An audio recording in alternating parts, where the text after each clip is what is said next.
ಮಲಪ್ರಭಾ ತೀರದಲ್ಲಿ ನೆಲೆಸಿ ಬೇಡಿದವರಿಗೆ ಬೇಡಿದ ಭಾಗ್ಯವನ್ನು ಕೊಡುವ ಮಹಾ ತಾಯಿಯಮ್ಮ ನೀನು. ರಾಜನ ಮಗಳಾದ ನೀನು ರಾಜನನ್ನೇ ಮದುವೆ ಮಾಡಿಕೊಳ್ಳಲಾರದೆ ಋಷಿ ಮುನಿಯನ್ನು ಮದುವೆ ಮಾಡಿಕೊಂಡು ಪತಿ ಭಕ್ತಿಯನ್ನು ಜಗತ್ತಿಗೆ ತೋರಿಸಿಕೊಟ್ಟ ಮಹಾ ಮಾತೆಯಮ್ಮ ನೀನು. ನನ್ನ ಪತಿ ದೇವರು ಈ 10 ಹಳ್ಳಿಗೆ ದೊಡ್ಡ ರೈತರು. ತಮ್ಮನ ವಿದ್ಯಾಭ್ಯಾಸಕ್ಕಾಗಿ ಊರಿನ ಹೊಲವನ್ನು ಮಾರುತ್ತಾರೆ. ಅವರ ಕಂಡು ಕನಸು ಬೇಗನೆ ನಡೆಸಾದ್ರೆ ಗುಡ್ಡಕ್ಕೆ ಬಂದು ನಿನ್ನ ಸೇವೆಯನ್ನು ಸಲ್ಲಿಸ್ತೀನಿ ಮಹಾತಾಯಿ.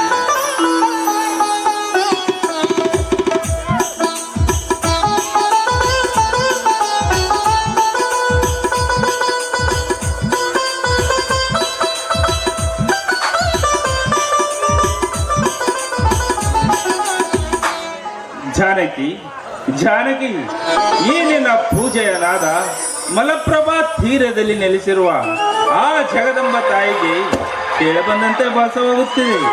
ಮಹಾತಾಯಿಯಲ್ಲಿ ಏನೆಂದು ಬೇಡಿಕೊಂಡಿರುವೆ?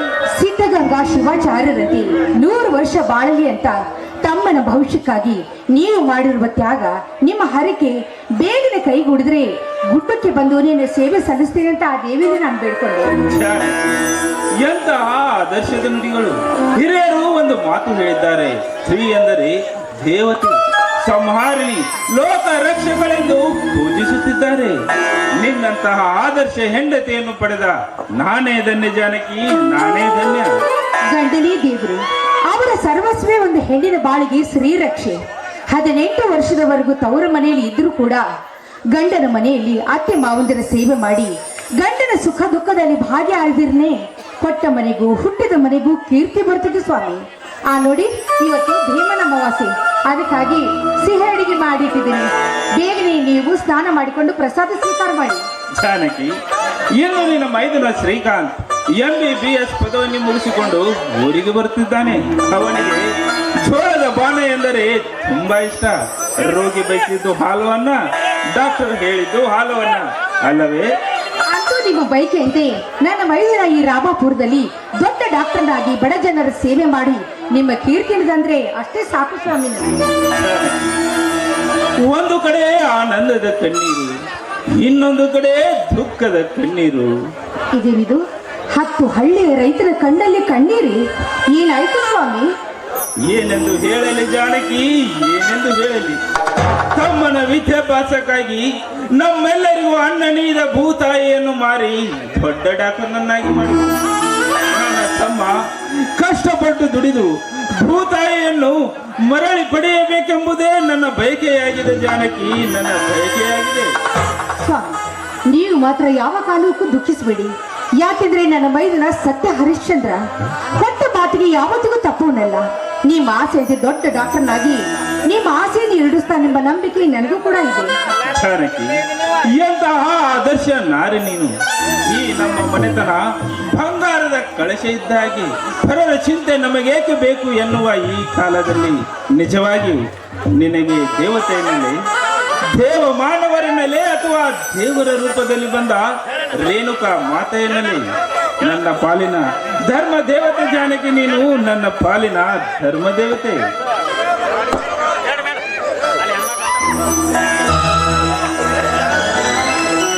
ನಮಸ್ಕಾರ ಹಿರಿಯರಿಗೆ. ನಮಸ್ಕಾರ ನಿಂಗಜ್ಜ, ನೀನು ಬಂದಿದ್ದು ಅನುಕೂಲವೇ ಆಯಿತು. ಯಾಕೆ ದನಿ, ಏನಾದರೂ ಕೆಲಸವಿತ್ತ? ನನ್ನ ತಮ್ಮ ಶ್ರೀಕಾಂತ್ ಇಂದು MBBS ಪದವಿಯನ್ನು ಮುಗಿಸಿಕೊಂಡು ಊರಿಗೆ ಬರುತ್ತಿದ್ದಾನೆ. ಬೇಗ ಬಸ್ ಸ್ಟ್ಯಾಂಡಿಗೆ ಹೋಗಿ ಅವನನ್ನು ಕರೆದುಕೊಂಡು ಬಾ. ಹೌದಾ ದನಿ, ನನಗೆ ಈಗ ಸಂತೋಷವಾಯಿತು ದನಿ, ಬಹಳ ಸಂತೋಷವಾಯಿತು. ನಿಮ್ಮ ತ್ಯಾಗದಿಂದ ಶ್ರೀಕಾಂತ್ ದನಿಯವರು ಡಾಕ್ಟರ್ ಆಗಿ ಬಂದು ಈ ಊರಿನ ಜನರ ಸೇವೆ ಮಾಡಿ ನೀವು ಮಾರಿದ ಊರ ಮುಂದಿನ ಹೊಲ ಮತ್ತೆ ಬಿಡಿಸಿಕೊಂಡರೆ ಅಷ್ಟೇ ಸಾಕು. ಯಾಕ್ರಿ ದನಿ, ನಿಮ್ಮ ಕಣ್ಣಲ್ಲಿ ಕಣ್ಣೀರು? ಏನಿಲ್ಲ ಬಿಡು ನಿಂಗಜ್ಜ, ತಂದೆ ತಾಯಿಯರ ನೆನಪು ಬಂತು, ಅದಕ್ಕೆ ಸ್ವಲ್ಪ ದುಃಖವಾಯಿತು ಅಷ್ಟೇ. ಅದೇ ನಿಂಗಜ್ಜ, ಯಾವಾಗ ನೋಡಿದ್ರೆ ಇವ್ರು ಏನಂತಿರ್ತಾರೆ ಗೊತ್ತಾ? ಬರೀ ಹೊಲ ಹೊಲ ಅಂತ ಯಾವಾಗ್ಲೂ ಬಡಬಡಿಸೋದೇ ಇವ್ರ ಕೆಲಸ.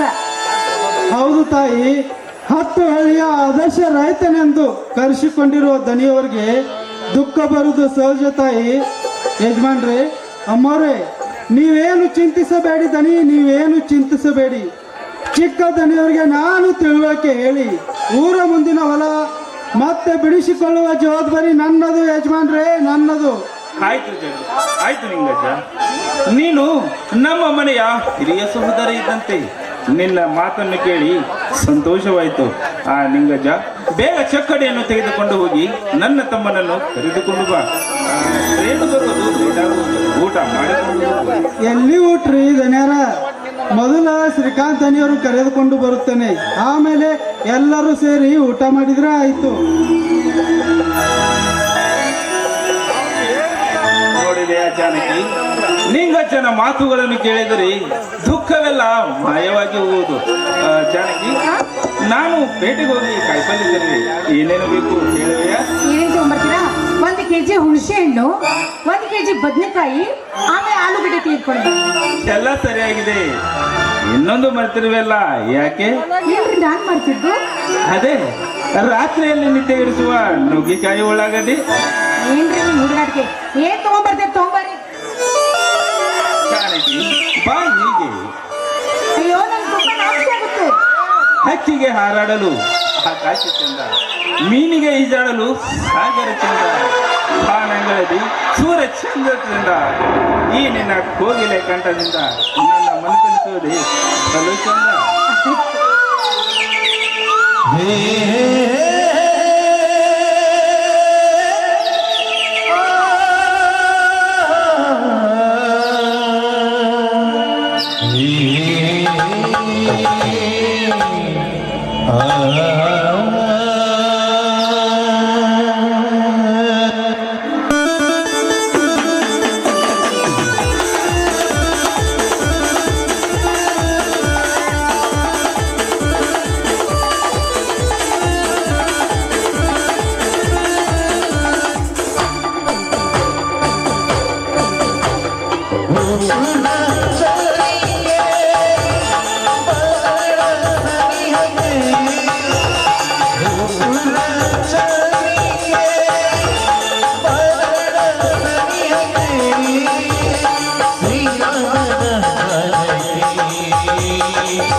ನಾನು ಮೈದಾನ ಬರೋ ಸಮಯ ಆಯ್ತು.